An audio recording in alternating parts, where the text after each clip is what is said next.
Jadi metode BLW atau baby led weaning yang saat ini sedang cukup trending atau terkenal di dunia per-MPASI-an adalah sebuah metode pemberian MPASI yang pertama kali diperkenalkan oleh Gil Rapley dan Tracy Murcutt pada tahun 2005. Jadi BLW itu sendiri adalah metode pemberian MPASI di mana bayi dari awal pemberian MPASI yaitu usia 6 bulan didorong untuk makan sendiri menggunakan tangan tanpa disuapi oleh orang tuanya. Jadi bayi ini diberikan makanan seperti makanan keluarga, nanti bayi yang memutuskan apa yang bayi pilih, seberapa banyak yang bayi mau makan, dan seberapa cepat bayi bisa menghabiskan.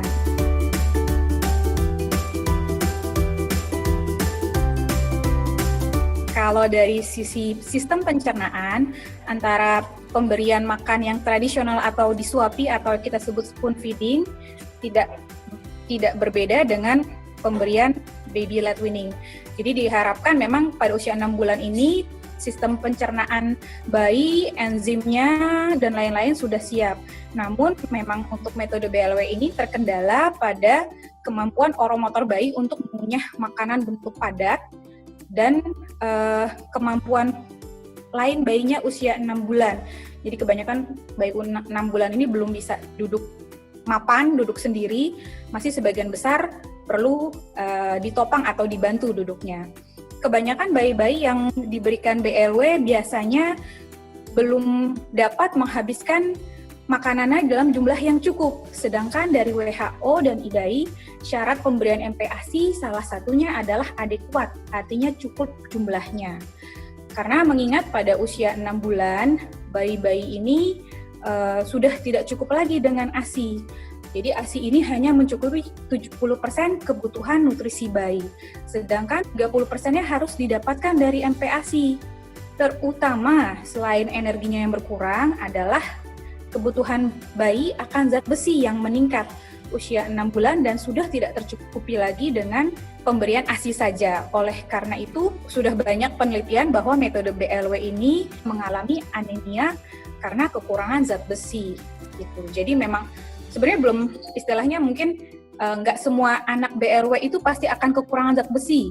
Gitu. Ataupun kebalikannya, pemberian makan tradisional pun nggak semuanya kadar zat besinya bagus, tapi memang resiko ini meningkat jika diberikan MPASI secara baby led weaning seperti itu.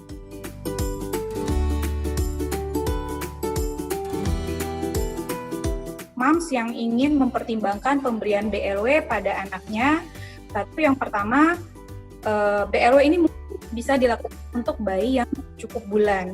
Kalau bayi yang atau kurang bulan, biasanya kan perkembangan motoriknya juga lebih agak lambat ya dibandingkan bayi seusianya. Jadi sebaiknya mungkin untuk yang bayi kurang bulan tidak disarankan gitu. Nah, kemudian pada usia 6 bulan harapannya bayi-bayi ini benar-benar harus yang sudah bisa duduk tegak. Bila moms memilih metode BLW, sebaiknya bayi sudah bisa duduk sendiri tanpa ditopang.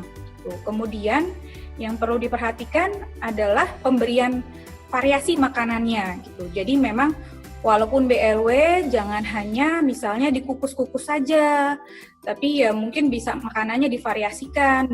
Menunya harus lengkap, jadi tetap mengandung kecukupan karbohidrat, protein hewani, protein nabati, lemaknya, serta mineral-mineral lain termasuk zat besi, zinc, dan lain-lain. Jadi memang sebisa mungkin diberikan makanan menu lengkap.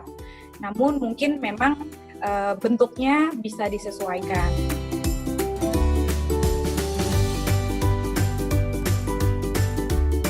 Sebenarnya tidak ada kendala untuk bayi yang diberikan makan disuapi dengan metode BLW. Namun memang kendala dari kemungkinan asupannya kurang dengan metode pemberian BLW dan asupan seperti energinya, kecukupan zat besinya, sehingga pada bayi-bayi di kelompok BLW ini lebih cenderung nanti menjadi nutrisinya kurang sehingga berat badannya akan kurang. Kemudian efek-efek yang lainnya seperti akan kekurangan zat besi jadi anemia dan kemudian bisa ujung-ujungnya yang paling kita khawatirkan adalah terjadinya stunting. Metode BLW itu sendiri menjanjikan anak biasanya lebih memiliki pola makan yang baik, kemudian dia bisa tidak pilih-pilih makanan, bisa mengatur sendiri seberapa besar yang dia butuhkan sehingga mencegah kemungkinan obesitas di kemudian hari. Memang pada beberapa penelitian ilmiah yang ada, yang mungkin salah satu kelebihan dari BLW itu adalah tingkat kecemasan ibu yang memberikan BLW itu lebih rendah dibandingkan tingkat kecemasan pada ibu-ibu yang melakukan pemberian makan dengan disuapi gitu. Itu yang sudah jelas ada penelitiannya. Tapi untuk masalah bayi lebih tidak pilih-pilih makanan atau jadi dia memiliki kebiasaan makan yang baik bersama keluarga, itu belum ada bukti ilmiahnya yang sahih.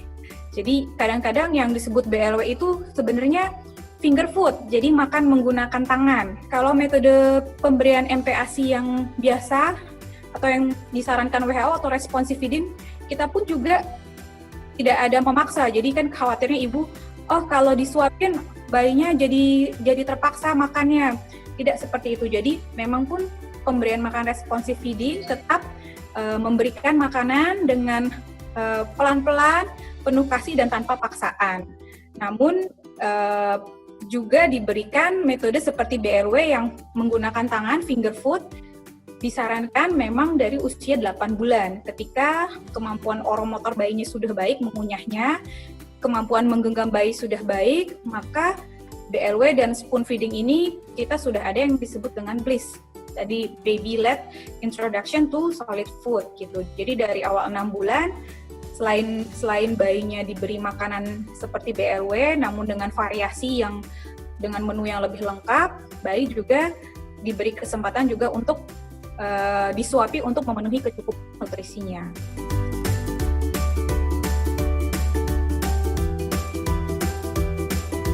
Kembali lagi, sampai saat ini WHO, Badan Kesehatan Dunia, dan Ikatan Dokter Anak Indonesia belum merekomendasikan BLW atau baby-led weaning karena memang penelitian ilmiahnya belum banyak dan belum terbukti apa yang diunggulkan oleh BLW. Sementara ini masih merekomendasikan pemberian responsive feeding. Namun untuk memperentarai antara grup yang spoon feeding dengan BLW dan demi kecukupan nutrisi bayinya itu sendiri, maka ada metode tengah yang menjembatani antara ibu-ibu ini, antara moms ini yang disebut dengan BLIS itu tadi.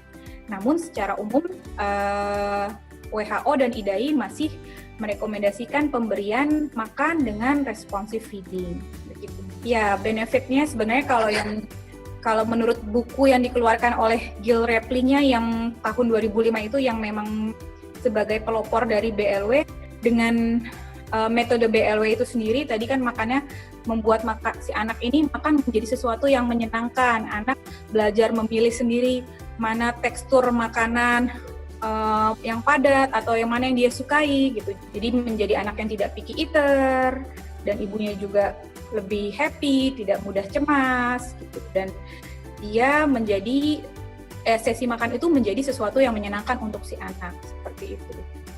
Jangan lupa subscribe dan tekan loncengnya ya Mams, buat update video informatif lainnya dari Mams ID.